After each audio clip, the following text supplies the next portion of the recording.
For those who don't know me, my name is Jeff Shanks. I am an archaeologist and a Howard fan. I do a lot of, over the last few years, I've been doing a lot of academic work on popular culture and on Howard in particular. And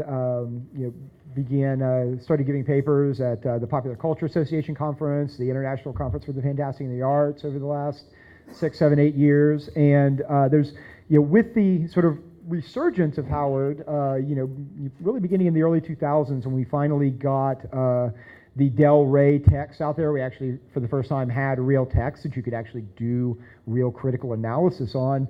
There has become a slowly growing group of academics working on Howard, coming from a number of different angles. Literature, lit crit studies, of course, but other perspectives as well, cultural studies and things like this. So one of the things that I wanted to try and do here at Howard Days is start having something like a small little miniature academic symposium where folks, some of the new scholars that are working on Howard could come here and give you a sample of their papers that they've been working on, their upcoming book chapters, those sorts of things, to give the fans here a taste of what's going on with Howard in the academic world. And so that's where we're at. This is the 4th year, and we've had some great papers the last few years, and we're going to have some great ones today as well. And before we get started, though, just want to make just a couple little quick house cleaning notes, just to kind of tie things in together. We're going to be having, immediately after this panel, the Robert E. Howard Foundation will be giving out the Robert E. Howard Foundation Awards. So that'll be right after this panel. And then, of course, tonight will be the banquet. So I hope to see everybody there. Tomorrow we're going to have a number of panels. This year we have several anniversaries that we're celebrating. Some of you are here for the earlier panel, the anniversary of Project Pride. But one of the biggest is the 90th anniversary of sword and sorcery, or at least sword and sorcery as we tend to think of it, which is generally thought to begin with the first Kull story, sword and sorcery in sort of that modern sense that we think about it. That's debatable, right? We can argue about that, but usually we think of the Shadow Kingdom as the first sword and sorcery story. We're going to get a great paper today actually on Kull, so we're going to be talking about that a little bit today, but tomorrow that's going to be the focus of several of our panels tomorrow, so I hope we'll see all of you back tomorrow. All right, so with that, let's get started with the symposium. We have 3 speakers here today, and we'll start out. We'll maybe go down the road today and do that in order.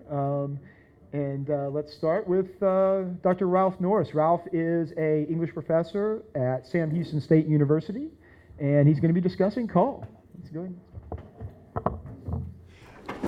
I'm mainly a medievalist. My major author is Sir Thomas Malory, who wrote the classic version of the King Arthur story, Le Morte d'Arthur, which might seem a little bit far from Howard, although, of course, most medievalists of my generation and younger began with interest in fantasy and science fiction. Mm-hmm. But if you look at how Malory evolved into a canonical author, at first he was not very well respected. His stories were exciting, and they were good for kids to read, especially boys. And then we got like a good text of Le Morte d'Arthur, and then scholars started to see how nuanced his stories were, how his style was a great style. Does any of this sound familiar? And he was also, he's kind of a masculinist author in some ways, the way that Howard is. And so I think that you might think of Howard as being the antithesis of like the knight in shining armor and the code of chivalry, but I think they would have liked each other. I think they have more in common than you might think. And so what I'm reading today is the paper about the very first Kull story, the one that was never published, the one that was never published in his lifetime, is what I mean to say. The one that was first published in the Kull collection called The Exile of Atlantis. I don't have PowerPoint or anything. I'm an elderly man. I write a paper and I read it. Kull dwells in Conan's mighty shadow, receiving much less critical attention. This is unfortunate, yet it seems inevitable, considering that in his appearance, in morals, and in his kingship, and in his relationship to the civilized world around him, Indeed, in the very nature of his physical world, Kull resembles Howard's later creation. Furthermore, Howard himself made the connection. Both heroes are, of course, barbarian kings of civilized realms. The cataclysm that wipes away Kull's world creates Conan's Hyborian age, and the Atlanteans are even established as the ancestors of the Cimmerians. Most significantly, the first Conan story, The Phoenix on the Sword, is a rewritten version of the Kull story by this axe I rule. This means that within their respective story cycles, both characters encounter very similar situations with closely aligned reactions. Despite all of this, however, Kull is no mere lesser Conan. Kull and his world are both fascinating and a little elusive. They're sketched so much more lightly than Conan in his Hyborian age, and we feel we've hardly gotten the chance to know them before the series comes to its premature end, more having been suggested than ever explained. If he often seems overshadowed by Conan, Kull began by overshadowing a previous character in turn. Kull began his literary life in a secondary role in a story that was meant to be part of a saga devoted to a character named Amra. As Howard explained in a letter, King Kull differed from others of his heroes in that he was put on paper the moment he was created. In fact, he first appeared only as a minor character in a story which was never accepted. At least he was intended to be a minor character, but I had not gone far before he was dominating the yarn. Despite the implications of these words, there's no indication that Howard ever submitted this story for publication, and considering that he never gave it a title, he seems to have abandoned rather than completed it. Glenn Lord named it The Exile of Atlantis, which is how it's usually known today. The premise and the setting probably came first, Atlantis, but not the expected Atlantis of a preternaturally advanced civilization.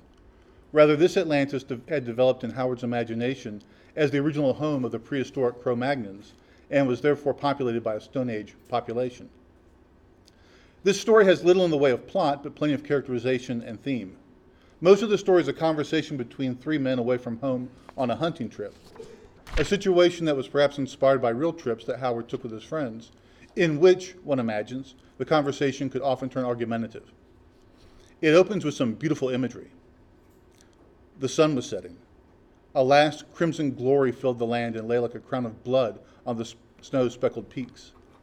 The three men who watched the death of the day breathed deep the fragrance of the early wind, which stole out of the distant forests. The death of the day juxtaposes a bloody metaphor with the pleasant fragrance of the wind from the forest in a worthy metaphysical conceit. The crown of blood seems prophetic, since Kull, as a usurper, will soon find that a crown of blood lies across his world. Amra speaks first, which is perhaps a remnant of his earlier status as the main character. But Kull, described as almost identical in appearance to Amra, but perhaps a thought bigger, quickly steals the scene as soon as the discussion gets underway. The comment that tigers worship the rising moon is offered as a piece of uncontroversial lore, but Kull replies for tigers to do so would in fact make no sense, since moonlight discovers them to their prey and their enemies.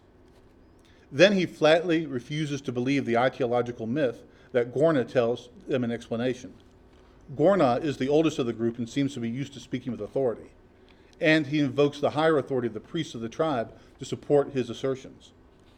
Kull then raises Gorna's ire by saying that he knows that the priests are often incorrect, and that animals are neither gods nor fiends, but men in their own way without the lust and greed of man.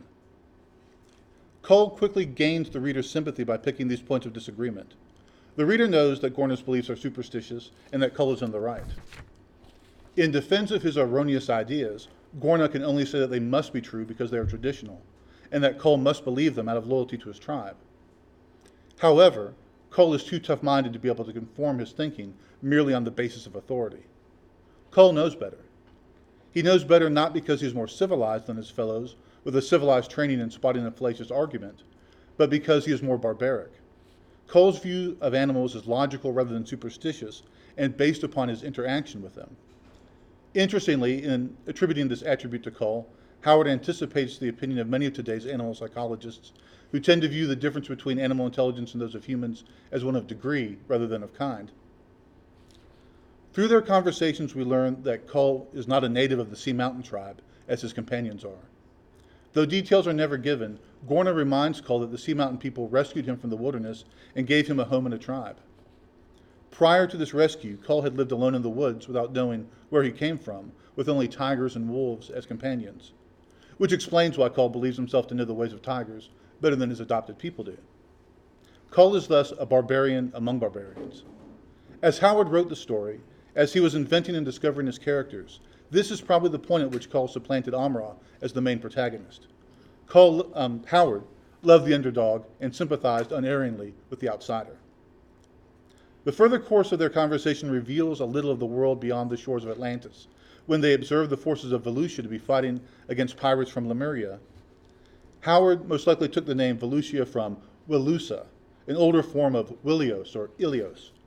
That is, the city of Troy, the setting of the Trojan War. This fits with the repeated allusion to the beaches of Volusia in the Shadow Kingdom, since beaches feature prominently in the Iliad. If so, then at this very early point in his career, years before his conception of the Hyborian Age, Howard would have been linking his story to the foundations of Western literature. This makes sense, since Howard was not really creating a fantasy world, but was telling a story set in the fictional prehistoric past of our own world, small pieces of knowledge of which are supposed to have survived in the myths and legends that come down to us today.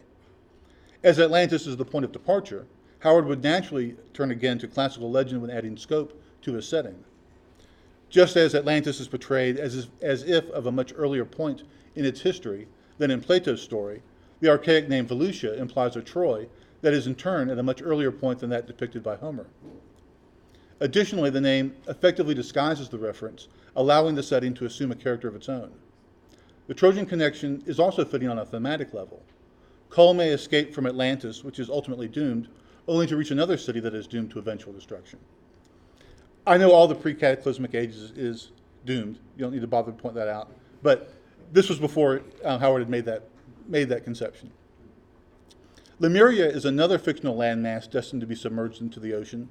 This one began as a scientific hypothesis in the 19th century and was artificially made into legend by popular culture after it had been discredited. When the three companions return to their home, they find their tribe engaged in the burning of one of its women, who was bound to a stake, oddly, by a wooden chain, said to be of peculiar Atlantean make. At this point, did Howard envision his barbaric and possibly Cro-Magnon Atlanteans without knowledge of metalworking? Gorna knows what is happening. The woman is being executed for having married a Lemurian. The mob is executing its justice without any evident pleasure, but utterly without pity. The woman's mother happens to be nearby, and she coldly disowns her child. In economical strokes, Howard captures the nature of the mob mentality, long before Shirley Jackson's The Lottery. All members of a mob participate in unison and are therefore free from the inhibitions of personal responsibility. For this reason, mob justice is always severe, while mob members always feel a sense of superiority and righteousness. That is why the rewards of belonging to a group can override even the closest human ties. The Lottery was first published in 1948, and it is often thought to reflect a new understanding that was learned from the example of the Nazi Holocaust, of how the urge towards conformity can lead normal people to commit atrocities. Howard here shows a prescient awareness of this side of human nature. However, whereas The Lottery is chilling both in its depiction of everyday people and in its implication of a problem without solution, Howard demonstrates both the value of independent thought as well as the difficulty that such independent minds will have relating to others. The only sympathy for the victim comes from Amra and Kull is the only one who acts upon it. Kull could not sever the chain, even if he reached her through the throng that barred his way. Her eyes implored him. He glanced at the faggots, touched his long flint dagger at his girdle. She understood. Nodded, relief flooded her eyes. Kull struck as suddenly and unexpectedly as a cobra. Kull is at once merciful and deadly. The crowd is initially stunned, but predictably it turns furious in its indignation. However, Kull has already taken advantage of their momentary shock to scramble up the face of a cliff, with some assistance from Amra, who spoils the aim of the first man to fire an arrow. Kull is now both an orphan and an outcast. Howard seems to have been fascinated by characters who have violently put their families behind them and have no choice, therefore, but to roam the wide world, free from familial obligations. The circumstances of Kull's venturing into the world are reminiscent of one of Howard's later characters, Agnes de la Fere, known as Dark Agnes from The Swordwoman. Dark Agnes murders the man that her father intended her to marry during their wedding ceremony and flees from her father's vengeance. In both cases, a marriage is central to the killing, and in both cases the murder victim seems relatively blameless. The reader can easily understand that Kull kills the young woman to rescue her from protracted suffering, but Agnes's father seems so much more deserving of death than her fiancé, Francois. One may well believe that Francois is as vile as he would need to be to justify his sudden murder, but the reader has no first-hand knowledge of his character. On the other hand, the reader witnesses Agnes's father beat her into unconsciousness and is told that this has happened often enough before. Howard scholar Patrice Lunier, whoever he is, observes a parallel structure built into the story's cast of characters. You won't mind if I give you English translation rather than the French? Both have a character who understands the necessity of escaping from the deadly family environment. A psychological double of this protagonist from within the family, a law for Kull, Agnes's sister Isabel, in The Sword Woman, for whom the only escape is suicide, realized in Kull's story, wished for in that of Agnes. A maternal figure utterly devoid of maternal affection, the old woman with stony eyes in the case of Kull, an impassive mother for Agnes, and finally a hostile and violent father figure in both cases, Gorna for Kull and for Agnes, her father. The murder, therefore, expresses the emotional explosion necessary to allow the hero to escape from the bonds of the family. The few pages of his first story reveal Kull's character. He is intelligent and knowledgeable without arrogance. He is independent and masterful, but not overbearing. He never seems eager to quarrel, and even points out that he does not intend to mock the Sea Mountain traditions, nor does he seem interested in imposing his own viewpoint on his companions. He accepts that Gorna and Amra disagree with him without rancor and without feeling the need to argue. However, quietly, without bluster, he insists upon the mental freedom to retain his own convictions as well. This character, who began in a supporting role, has risen by his charisma to become the protagonist and has now, in his deadly mercy, become a hero, perhaps the first of Howard's epic heroes. A major theme of the story seems to be the relationship between society and its members. By the end, Kull is doubly an outsider, as both an orphan of a lost tribe and an outcast from his adopted people. Apparently, he had never been able to assimilate himself fully into the culture of the Sea Mountain tribe. We are given a few details about his life prior and how he came to be discovered and accepted by the tribe, but even his very name sets him apart. The names of his companions, Gorna and Amra, fit a pattern of two hyphenated syllables, unlike Kull's. And it's at least interesting that Gorna's name closely resembles the word Gurna from Howard's first published story, Spear and Fang, which is concerned with the struggle between the advanced Cro-Magnon cavemen and the ape-like Neanderthals. The Gorna were the Neanderthals. The resemblance of the two names may be a hidden clue as to the author's attitude toward authoritative eminence Greece. Kull confirms that when he was found, he was a hairless ape without human language and utterly ignorant of his own people. Is his name a precious remnant of his previous identity before his people were lost to him?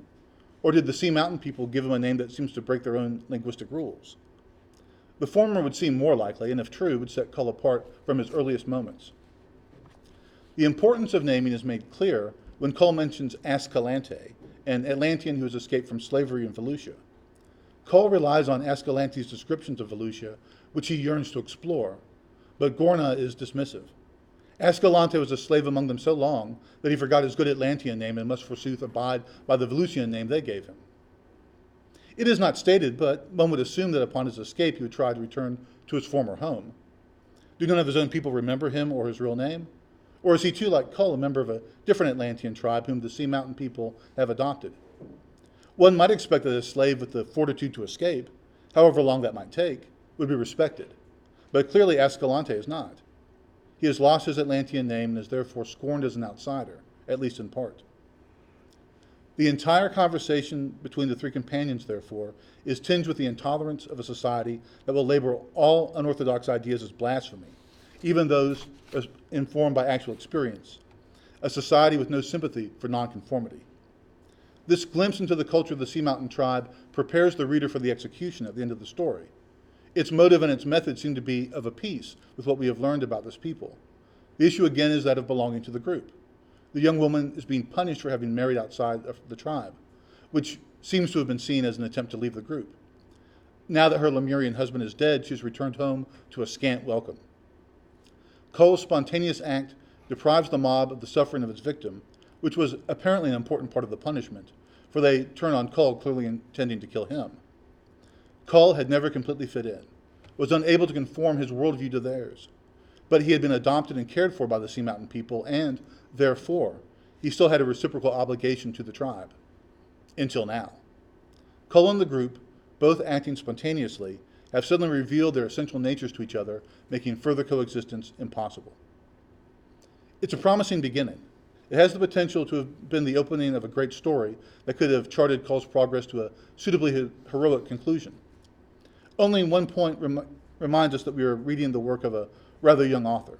Kull's unspoken rhetorical question, why did these people, her own kin and blood, frown on her so merely because she chose the enemy of her race, comes across as a little risible, but the rest rings true and implies a keen understanding of human nature, albeit a rather bleak side of human nature.